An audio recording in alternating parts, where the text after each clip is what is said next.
नमस्कार। Chandu sir maths के इस यूट्यूब चैनल में आप सभी का मैं स्वागत करता हूं। तो आज हम लोग सीजी टेट के जो सेकंड शिफ्ट में मैथ्स के 30 क्वेश्चन थे उसको देखने वाले हैं। पूरा सॉल्यूशन यहां पे हम डिस्कस करेंगे। पहला क्वेश्चन है कि रेखीय समीकरण का हल निकालिए। दे रखा है कि x plus 7/2 is equal to 3 minus X दे रखा है। तो इस क्वेश्चन को जब हम हल करेंगे तो क्या निकल करके आएगा, चलिए देखते हैं। तो 2 का जब हम उधर ट्रांसफ़र कर दें तो x plus 7 is equal to 6 minus 2x बचेगा। 2x इधर ट्रांसफ़र अगर हो गया तो 3x इज इक्वल टू -1 बनेगा, इसलिए x इज इक्वल टू -1/3 इसका करेक्ट आंसर हो जाएगा। अगला क्वेश्चन देखेंगे। बोला है कि निम्नलिखित में से कौन सा बैंकिंग मॉडल के बारे में सही है। बैंकिंग मॉडल के बारे में कौन सा सही है, तो इसका आंसर हो जाएगा सर्वप्रथम पाउलो क्रिएरी ने इसका इस्तेमाल किया था। अगला क्वेश्चन देखेंगे। एक वृत्त जिसमें त्रिज्याखंड विभिन्न राशियों को निरूपित करता है वह कहलाता है। तो उसे हम बोलते हैं, उसे बोला जाता है, जैसे ये हमारा एक वृत्त हो गया। अब वृत्त में विभिन्न प्रकार के त्रिज्याखंड हम ऐसे बना दें और इस तरह से विधि हम यूज़ करेंगे तो पाई चार्ट में यूज़ किया जाता है इसका। तो सही आंसर हो जाएगा पाई चार्ट। अगला प्रश्न देखेंगे। बोला गया कि दिए गए चित्र में डी ए लंब है ए बी पर।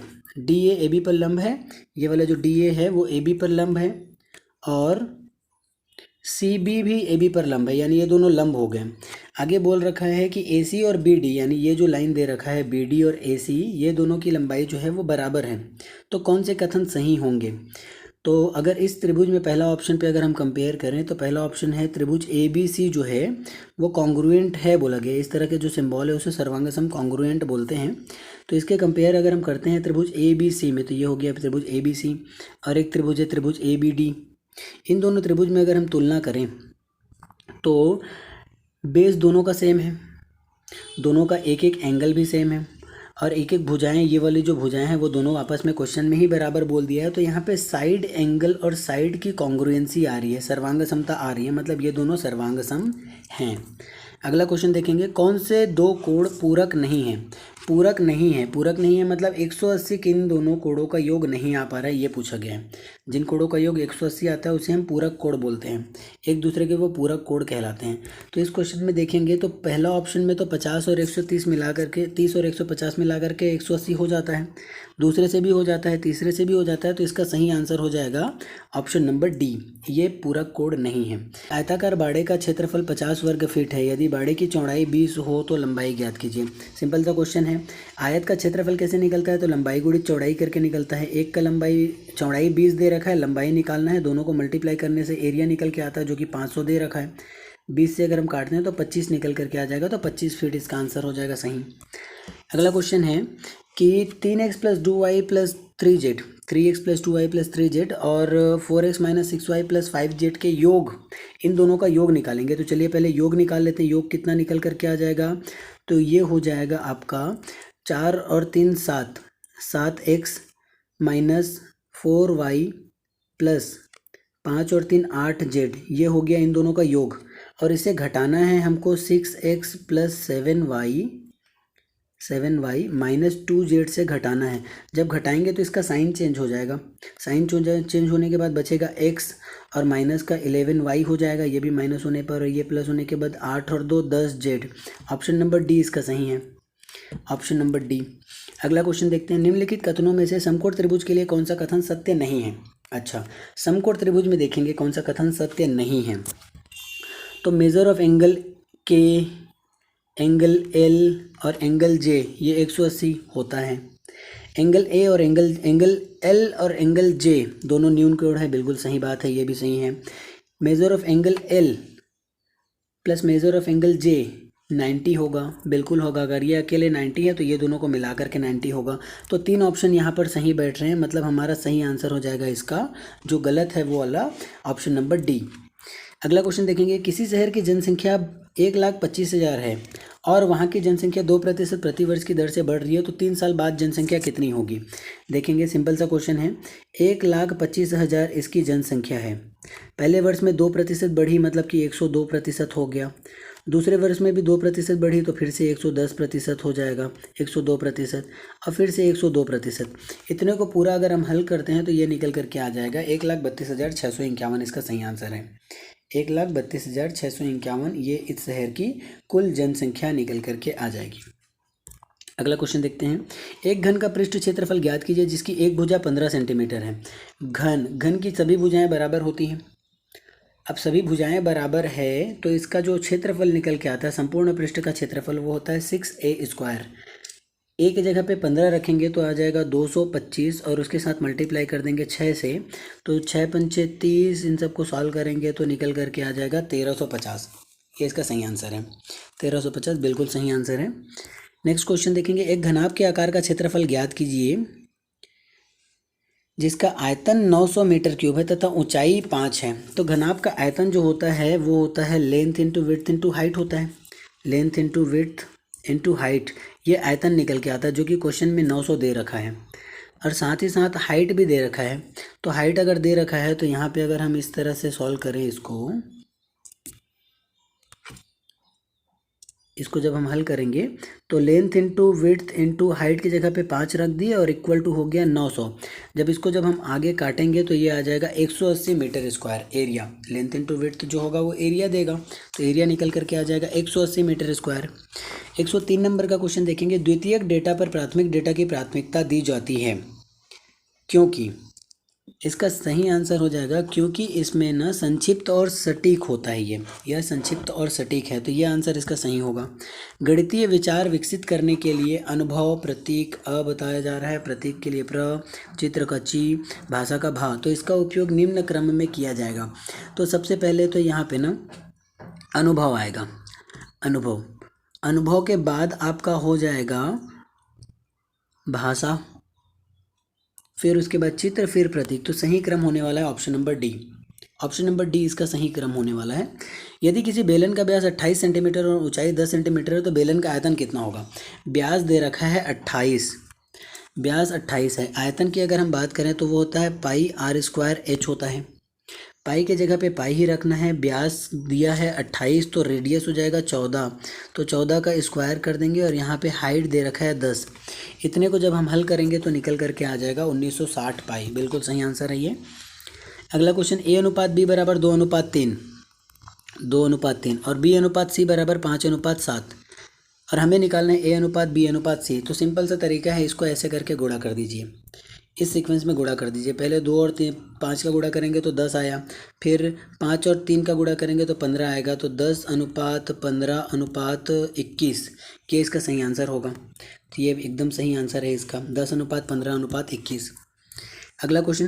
किसी चतुर्भुज के चारों कोणों का योग 360 अंश होता है, यह सोचना कहलाता है। किसी चतुर्भुज के चारों कोणों का योग तो 360 होता ही है, तो यह सोचना क्या कहलाएगा, व्यापकीकरण कहलाएगा। इसका सही आंसर हो जाएगा व्यापकीकरण होना चाहिए इसका। जब आंकड़ों का वर्गीकरण स्थान और क्षेत्रों के अनुसार किया जाता है तो ये भौगोलिक होगा। क्षेत्र के अनुसार, तो क्षेत्र से रिलेटेड चीज़ें अवधारणा तो भौगोलिकीकरण में आता है।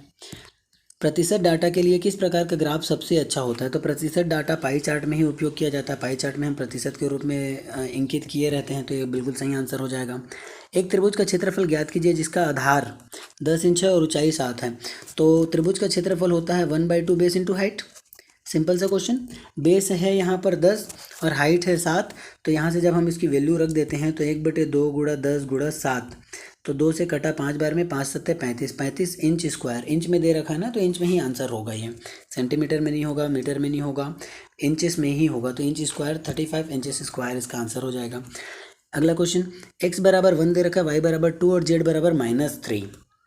यहाँ पे जब हम सारी वैल्यूज़ को रखेंगे, x की वैल्यू 1, y की वैल्यू 2 और z की वैल्यू -3, यहाँ पे जब पुट करेंगे तो देखो x की वैल्यू 1 तो 2 × 1 2 ही रहने वाला है, y की वैल्यू 2 तो यहाँ पे आ जाएगा 6, y की वैल्यू दूसरे में -5 x² y वाले में अगर रखते हैं तो x की वैल्यू 1 तो कोई चेंज नहीं हुआ, y की वैल्यू 2 हो जाएगी तो ये आ जाएगा 10। नेक्स्ट जब इसमें रखेंगे तो z की वैल्यू क्योंकि -3 है तो ये आ जाएगा -6, तो 6 - 16 कहीं पे कुछ मिस्टेक, y 5 दूनी 10, अच्छा यहाँ से मिस्टेक हुआ है थोड़ा सा, यहाँ रखने में गड़बड़ी हुई है। देखिए y की वैल्यू 2 है तो यहाँ पे 4 आएगा, फिर उसके बाद आएगा -10, फिर -6, तो 4 - 16 अगर हम सॉल्व करेंगे तो -12 निकल के आ जाएगा। बिल्कुल ये आंसर सही है। अगला क्वेश्चन, किसी त्रिभुज के विकर्ण की संख्या, भाई त्रिभुज है, त्रिभुज में विकर्ण कहाँ से बन पाएगा? विकर्ण जैसे ये हमारा चतुर्भुज है, चतुर्भुज में विकर्ण अगर हम बोलते हैं तो ये कॉर्नर को मिलाने वाली भुजाओं को ही हम विकर्ण बोलते हैं। यहाँ कॉर्नर से कॉर्नर तो मिल ही नहीं पाएगा, तो इसमें विकर्णों की संख्या हो जाएगी 0। 7 सेंटीमीटर त्रिज्या वाले अर्धवृत्त की परिधि और क्षेत्रफल ज्ञात कीजिए। अर्धवृत्त होता है कुछ इस तरह से, अर्धवृत्त हो जाएगा हमारा कुछ ऐसा, ठीक से बना लेते हैं। ये इस तरह से अर्धवृत्त हो गया, ये इसका त्रिज्या है, ये भी त्रिज्या है। तो पूरे की परिधि अगर हम देखते हैं तो वो 2πr होता है, लेकिन आधे की परिधि अगर हमको निकालना रहेगा ना, तो यहाँ पे आधे की परिधि πr + 2r, क्योंकि परिधि कहाँ से कहाँ तक होगा इसमें कन्फ्यूज़न रहता है जनरली लोगों को।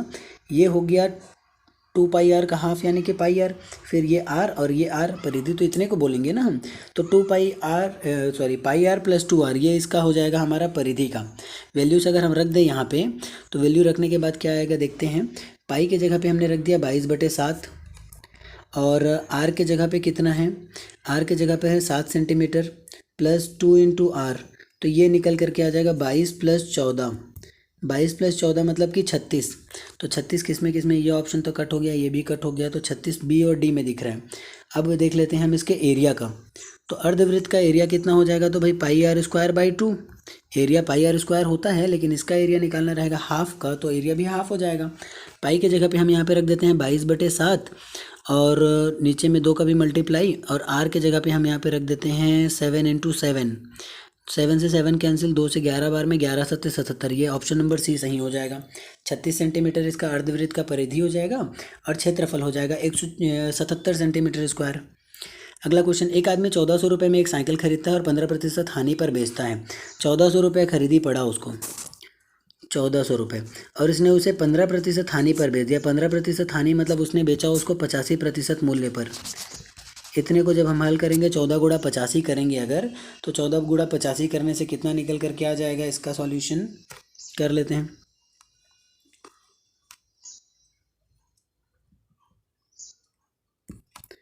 कितना हो जाएगा, 14 × 5 = 70, और 8 × 4 = 32, 8 × 8 = 9, 10 = 11, तो 1190 रुपये इसका आंसर हो जाएगा। ऑप्शन ए बिल्कुल सही है। देखेंगे इस क्वेश्चन को, बोला है 2.5 वर्षों में 6000 रुपये पर साधारण ब्याज के रूप में कितना प्रतिशत वार्षिक दर से 250 रुपये प्राप्त होगा। मतलब 250 रुपये हमको ब्याज प्राप्त हो रहा है। यहाँ पे सॉल्व कर लेते हैं इसका सॉल्यूशन, जगह कहाँ है, ये रहा। 250 रुपये हमको ब्याज मिल रहा है, कब, जब मूलधन 6000 रुपये है तब। रेट ऑफ इंटरेस्ट ज्ञात करना है, और यहाँ पे समय हो जाएगा हमारा 5/2, 2.5 साल बोला गया है, मतलब 5/2, और नीचे में 100 का मल्टीप्लाई, मूलधन गुणा दर गुणा समय बटे 100 होता है ना। 2 0 से 2 0 खत्म, 1 0 से 1 0 इधर से कट गया। अब 5 से हम काटेंगे तो ये 25 5 बार में गया, तो 10/6 इसका आंसर आने वाला है। 10/6 मतलब कि कितना आ जाएगा, 5/3 लिख सकते हैं इसको, 5/3 कहीं पे ऑप्शन में अच्छा फ्रैक्शन के रूप में दे रखा है, तो 1 से ही 2/3, ये आंसर सही है बिल्कुल, 1 से ही 2/3% इसका आंसर हो जाएगा। अगला क्वेश्चन, प्राथमिक स्तर पर गणित की पहेलियाँ मदद करती है। तो प्राथमिक स्तर पर गणित की जो पहेलियाँ होती है वो हमारा समस्या सुलझाने की कौशल को प्रोत्साहन देने, तो मोटिवेट करने के लिए।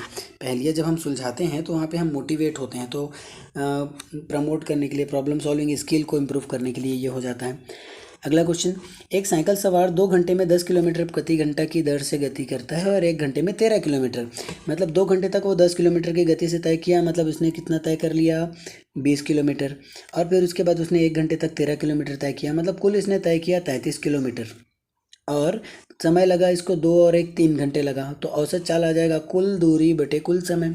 कुल दूरी 33 किलोमीटर चल रहा है, कुल समय लग रहा है 3 घंटे, मतलब 11 इसका आंसर हो जाएगा। अगला क्वेश्चन बहुत ही सिंपल सा क्वेश्चन है, इस क्वेश्चन को हम सॉल्व करेंगे, पहले ब्रैकेट के अंदर को सॉल्व कर लेते हैं। तो 64 को क्यूबिक रूट से बाहर निकालेंगे तो ये निकल करके आएगा 4, और 4 का जब स्क्वायर है तो 4 चौक 16 सही आंसर है इसका।